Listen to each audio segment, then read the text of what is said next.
ನಮಸ್ತೆ, welcome back to our channel Soumya recipe corner. ಇವತ್ತು ನಾವು ಮಕ್ಕಳಿಗೆಲ್ಲ ತುಂಬಾ ಇಷ್ಟ ಆಗುವಂತಹ ಒಂದು ಚಿಕನ್ ರೆಸಿಪಿನ ಮಾಡೋಣ. ಇದು ಒಂದು ರೀತಿ ಸ್ನ್ಯಾಕ್ಸ್ ರೆಸಿಪಿ ಅಂತಲೇ ಹೇಳ್ಬೋದು. ಈ ರೆಸಿಪಿನ ನೀವು ಮಕ್ಕಳಿಗೆ ಒಂದು ಸರಿ ಮಾಡಿಕೊಡಿ, ಅದು ಮಕ್ಕಳು ಪದೇ ಪದೇ ಈ ರೆಸಿಪಿನ ಮಾಡಿಕೊಡ್ಲಿಕ್ಕೆ ಡಿಮ್ಯಾಂಡ್ ಮಾಡ್ತಾರೆ. ಅಷ್ಟು ತುಂಬ ಟೇಸ್ಟಿಯಾಗಿ ಬರುತ್ತೆ. ಮೀಡಿಯಮ್ ಸ್ಪೈಸಿಯಲ್ಲಿ ಈ ರೆಸಿಪಿ ಬರುತ್ತೆ, ಹಾಗಾಗಿ ಮಕ್ಕಳಿಗೆಲ್ಲ ತುಂಬಾ ಇಷ್ಟ ಆಗುತ್ತೆ. ಅದೇ ಬಟರ್ ಗಾರ್ಲಿಕ್ ಚಿಕನ್. ಇದು ಈಸಿಯಾಗಿ ಟೇಸ್ಟಿಯಾಗಿ ಹೇಗೆ ಮಾಡೋದು ಅಂತ ನಾನು ಈ ವಿಡಿಯೋದಲ್ಲಿ ತೋರಿಸಿದ್ದೀನಿ. ಇವಾಗ ಹೇಗೆ ಮಾಡೋದು ರೆಸಿಪಿನ ಅಂತ ನೋಡೋಣ ಬನ್ನಿ. ಮೊದಲಿಗೆ ನಾನಿಲ್ಲಿ ಬೋನ್ಲೆಸ್ ಚಿಕನ್ನ ನಾನು 1/4 kg ಆಗೋಷ್ಟು ತೊಗೊಂಡಿದ್ದೀನಿ. ಅದನ್ನು ನಾನು ಚಿಕ್ಕ ಚಿಕ್ಕದಾಗಿ ಪೀಸ್ಗಳಾಗಿ ಮಾಡ್ಕೊಂಡಿರೋಂತಹದ್ದು.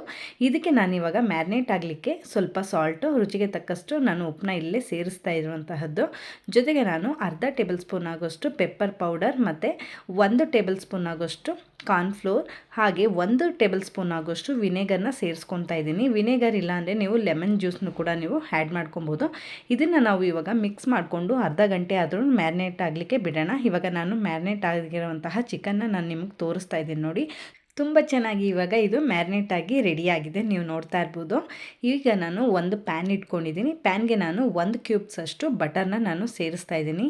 ಈ ಬಟರ್ ನಮಗೆ ಚೆನ್ನಾಗಿ ಮೆಲ್ಟ್ ಆದಮೇಲೆ ನಾವು ಮ್ಯಾರಿನೇಟ್ ಮಾಡಿ ಇಟ್ಕೊಂಡಿರೋಂತಹ ಚಿಕನ್ ಎಲ್ಲನೂ ಕೂಡ ನಾನು ಸೇರಿಸ್ಕೊಂಡು ಇದನ್ನೆಲ್ಲ ಇವಾಗ ಚೆನ್ನಾಗಿ ಇದನ್ನು ಬೇಯಿಸ್ಕೊಬೇಕಾಗತ್ತೆ.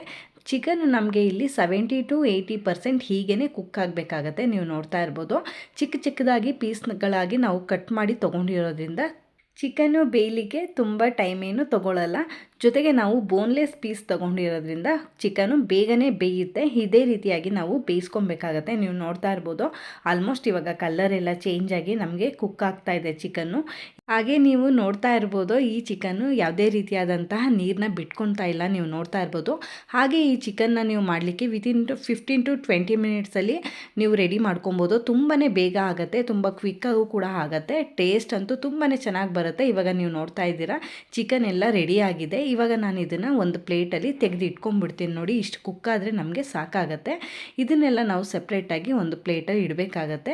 ಇಟ್ಕೊಂಡು ನಾನು ಇವಾಗ ಮತ್ತೆ ಅದೇ ಪ್ಯಾನ್ಗೆ ಮತ್ತೆ ಇನ್ನೂ 1 ಕ್ಯೂಬ್ಸ್ ಬಟರ್ನ ನಾನು ಆ್ಯಡ್ ಮಾಡ್ಕೊಂಡಿದ್ದೀನಿ. ಅದಕ್ಕೆ ಇವಾಗ ನಾನಿವಾಗ ಬೆಳ್ಳುಳ್ಳಿನ ಚಿಕ್ಕ ಚಿಕ್ಕದಾಗಿ ಕಟ್ ಮಾಡಿ ಹಾಕ್ಕೊತಾ ಇರುವಂತಹದ್ದು. ಬೆಳ್ಳುಳ್ಳಿ ನಮಗೆ ಇಲ್ಲಿ ಚೆನ್ನಾಗಿ ಫ್ರೈ ಆಗಬೇಕಾಗತ್ತೆ. ಬೆಳ್ಳುಳ್ಳಿ ಫ್ರೇಗ್ರೆನ್ಸು ನಮಗೆ ಬಟರಲ್ಲಿ ತುಂಬಾ ಚೆನ್ನಾಗಿ ಬರುತ್ತೆ, ನಾವು ಇದನ್ನು ಕ್ಲೀನಾಗಿ ರೋಸ್ಟ್ ಮಾಡೋದ್ರಿಂದ.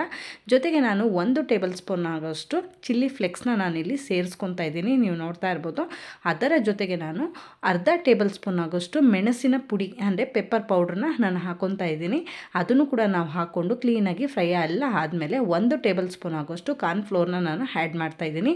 ಇದನ್ನು ನಾವು ಹಾಕ್ಕೊಂಡು ತುಂಬ ಹೊತ್ತು ಇದನ್ನು ನಾವು ಫ್ರೈ ಮಾಡಲಿಕ್ಕೆ ಬರಲ್ಲ.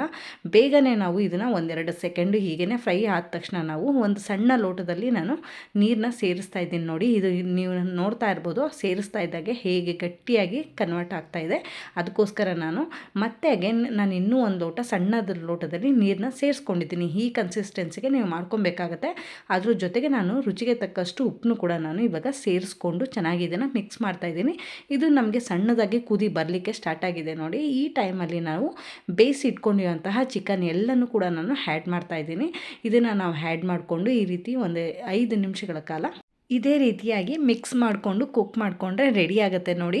ಇವಾಗ ನಾನು ಕೊತ್ತಂಬರಿ ಸೊಪ್ಪನ್ನು ಕೂಡ ನಾನು ಆ್ಯಡ್ ಮಾಡ್ತಾಯಿದ್ದೀನಿ. ಒಳ್ಳೆ ಕನ್ಸಿಸ್ಟೆನ್ಸಿಗೆ ರೆಡಿಯಾಗಿದೆ, ನೀವು ನೋಡ್ತಾ ಇರ್ಬೋದು ಯಾವ ರೀತಿಯಾಗಿ ಗಟ್ಟಿಯಾಗಿ ಗ್ರೇವಿ ರೆಡಿಯಾಗಿದೆ ಅಂತ ಹೇಳಿ. ಇದನ್ನು ನಾವು ಒಂದು 5 ನಿಮಿಷ ಈ ರೀತಿಯಾಗಿ ಮಿಕ್ಸ್ ಮಾಡಿಕೊಂಡ್ರೆ ಮೀಡಿಯಮ್ ಫ್ಲೇಮಲ್ಲಿ ರೆಡಿ ಆಗುತ್ತೆ. ನಮಗೆ ತುಂಬಾ ಈಸಿಯಾಗಿ ಮಾಡ್ಕೊಬೋದು, ತುಂಬ ಟೇಸ್ಟಿಯಾಗಿ ಬರುತ್ತೆ. ಮಕ್ಳಿಗಂತೂ ತುಂಬಾ ಇಷ್ಟ ಆಗುತ್ತೆ. ನೀವು ಕೂಡ ಒಂದ್ಸರಿ ಟ್ರೈ ಮಾಡಿ. ಹಾಗೆ ಇದನ್ನು ನಾವು ಯಾವುದೇ ರೀತಿಯಾದಂತಹ ಬೋನ್ ಚಿಕನಲ್ಲಿ ಮಾಡೋಕ್ಕಾಗಲ್ಲ, ಅದಕ್ಕೋಸ್ಕರ ನಾವು ಬೋನ್ಲೆಸ್ ಚಿಕನ್ನಲ್ಲೇ ಮಾಡಬೇಕಾಗತ್ತೆ.